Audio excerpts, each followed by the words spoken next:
भीमताल से एक बड़ी राजनीतिक तस्वीर सामने आई है, जहां कैबिनेट मंत्री राम सिंह कैड़ा के क्षेत्र में पहुंचते ही भव्य स्वागत देखने को मिला। सरोवर नगरी नैनीताल से अपने विधानसभा क्षेत्र भीमताल पहुंचे मंत्री राम सिंह कैड़ा को क्षेत्रवासियों और समर्थकों ने जोरदार स्वागत किया।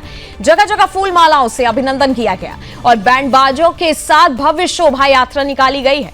पूरे इलाके में भाजपा के नारों की गूंज सुनाई दी, जिससे माहौल पूरी तरह से उत्साह और ऊर्जा से भर गया। बोराकून आमडाली क्षेत्र में डोल नगाड़ों की धुन पर मंत्री का स्वागत विशेष आकर्षण का केंद्र बना रहा। महिलाओं ने फूलों की वर्षा कर सम्मान जताया, जिससे कार्यक्रम पूरी तरह से उत्सव में बदल गया। इसके बाद सैकड़ों युवाओं और कार्यकर्ताओं की उपस्थिति में एक भव्य बाइक रैली भी निकाली गई है। ये रैली तलीताला और मलीताल बाजार से होती हुई रामलीला ग्राउंड भीमताल तक पहुंच गई। रास्ते भर लोगों की भारी भीड़ और जोश देखने को मिला। गौरतलब है कि भीमताल विधानसभा क्षेत्र मंत्री राम सिंह कैड़ा का राजनीतिक गढ़ माना जाता है, जहां से वे विधायक भी हैं और लगातार विकास कार्यों को आगे बढ़ा रहे हैं। इस दौरान मंत्री राम सिंह कैड़ा ने बड़ा राजनीतिक दावा भी किया। उन्होंने कहा कि पीएम मोदी और सीएम धामी के नेतृत्व में उत्तराखंड में तीसरी बार भाजपा सरकार बनेगी। उन्होंने 70 में से 55 सीटें जीतने का दावा किया।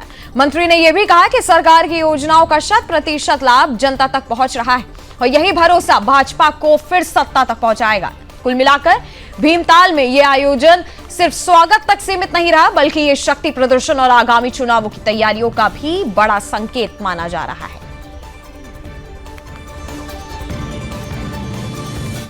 नरेंद्र मोदी जी और पुचका धामी जी के नेतृत्व में हमेशा विकास को प्राथमिकता दी है और हम निरंतर विकास कर रहे हैं। और माननीय नरेंद्र मोदी जी और पुचका धामी जी की सरकार की जो योजनाएं हैं, हमने बीच में भी जन जन की सरकार जन जन के द्वार कार्यक्रम के माध्यम से गांव और न्याय पंचायत स्तर तक उन योजनाओं को पहुंचाने का काम किया है। और मैं आपको दावे के साथ कह सकता हूं कि माननीय मोदी जी और धामी जी के नेतृत्व में तीसरी बार प्रदेश में भारतीय जनता पार्टी की सरकार आ रही है और 70 में से 57 सीटें 55 से 57 सीटें हम जीतेंगे। मैं दावे के साथ आपके से कह सकता हूँ।